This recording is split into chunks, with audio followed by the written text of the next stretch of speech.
Alors, qu'est-ce qu'on va voir aujourd'hui dans la conférence? On va juste rappeler quelques concepts de base sur l'estime de soi, la confiance en soi, et je ferai référence à Christophe André. On verra aussi pourquoi il est intéressant de travailler avec la dimension corporelle pour stimuler l'estime de soi. On parlera aussi qu'est-ce qui fait que certains enfants se sentent pas capables, pourquoi ils n'y arriveront, pourquoi ils ont l'impression qu'ils vont pas y arriver. On fera aussi le lien avec les matières et je vous parlerai aussi de la méthode Félicité, de sa boîte à outils. Maintenant, avant ça, ce que je voudrais dire, c'est qu'il n'y a aucun parent parfait sur cette terre. Ça, j'ai envie de le préciser. Il n'y a pas d'enfant parfait, mais il n'y a aucun parent parfait.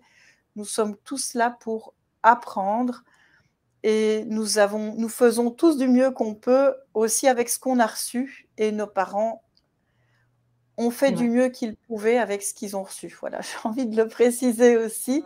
L'estime de soi, c'est aussi la valeur qu'on s'accorde, une idée de soi, positive ou négative, hein, le respect que j'ai aussi pour moi-même, hein, à savoir que nous méritons tous le meilleur. Hein, et bon, il y a tous les travaux que l'on peut faire sur l'enfant intérieur qui vont aussi nous aider. L'une des grosses problématiques par rapport à ce sentiment de ne pas y arriver, je pense qu'il y a plusieurs choses, mais l'une des choses que je trouve intéressante, c'est que nous n'avons pas appris à nous comporter positivement face à une difficulté. Nous n'avons pas appris aux enfants à développer la confiance en la vie, en soi, en une bonne estime de soi pour avancer. Et nous n'avons pas appris à gérer le stress et à accueillir nos émotions, tant à l'école qu'à la maison. Alors, il y a beaucoup de blocages qui viennent justement de la toute petite enfance. Alors, quand je dis toute petite enfance, ce sont des choses qui ont fait peur ou à un moment donné, l'enfant a eu peur. L'enfant, il s'est coupé de ses ressources.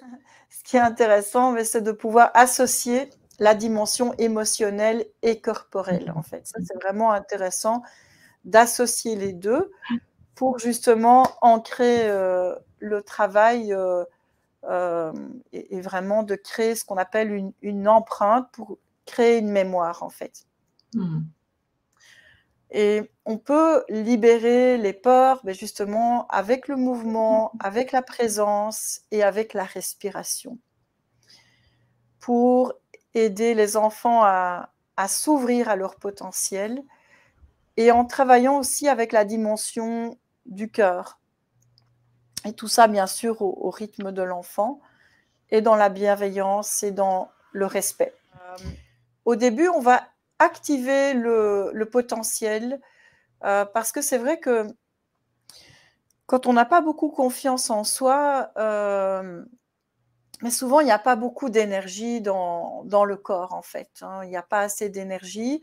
Et quand il n'y a pas assez d'énergie, c'est aussi parfois compliqué de se mettre en route, de faire ses devoirs ou de se mettre à étudier. On n'a pas envie parce qu'il n'y a pas assez d'énergie dans le corps pour trouver la motivation à faire l'effort. On revient à faire l'effort. Hein. Et pour moi, je pense que le corps est vraiment une porte vraiment intéressante pour redonner au corps une bonne posture. Parce qu'en fait, quand on n'a pas confiance en soi, souvent, on ne se tient pas droit. Souvent, alors j'exagère pour montrer, mais souvent, on se tient mal.